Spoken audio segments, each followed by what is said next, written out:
Hello, my name is Håkan, and today I will be tying a dry fly. It's a caddis pattern, or a sedge fly. And I will be using a wing material from Pro Sportfisher, which have made pre-cut wings for caddis fly in different sizes. It's very easy to color them with a permanent marker, so you get the right shade or color you want for your caddis fly. This is a quite big or ordinary caddis, but you can tie them really small with these wings. And the benefit with the wing is that it's buoyant, so it will help your fly to float. So let's start. The hook I'm using is Ahrex freshwater FW 570, which is called the long dry. This is size 12. Set the thread. And the body is made of dubbing. In this case, I'm using the Swiss CDC called Artic fur, which is a very buggy looking dubbing. But you can use, if you want, just sort of ordinary hair dubbing or possum or beaver, whatever.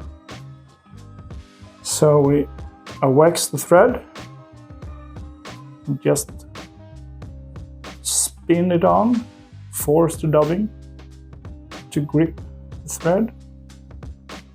And then we start down the hook bend, just making it slightly thicker just over the hook bend, and just move further on the shank. I think that's enough, leaving room for the wing and the head. And just to make it even more buggy, use the Velcro and just brush it up like this. And then you dye or color the wing. I wanted brown, so just take the wing and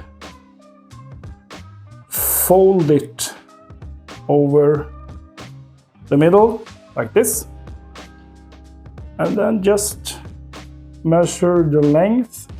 I want it to be a bit longer than the shank, and just tie it in like this.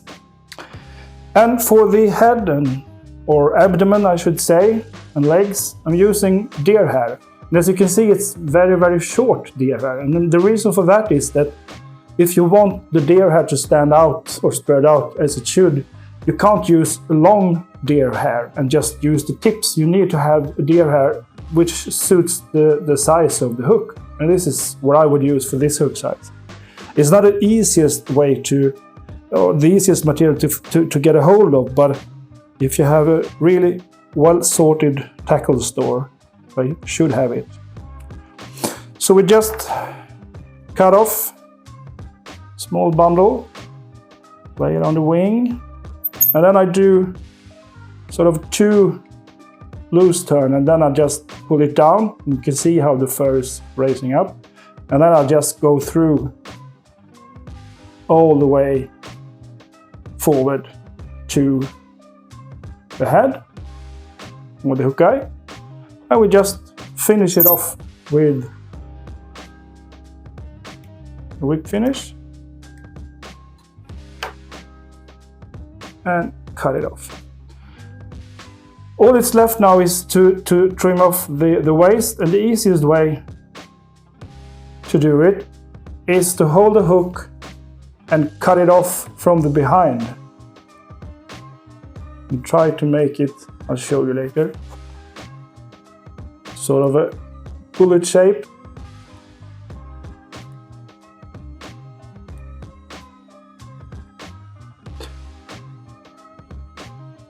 Let's see, more or less like this, and then you can just always go in and trim off some of the hair as well. And there you have it.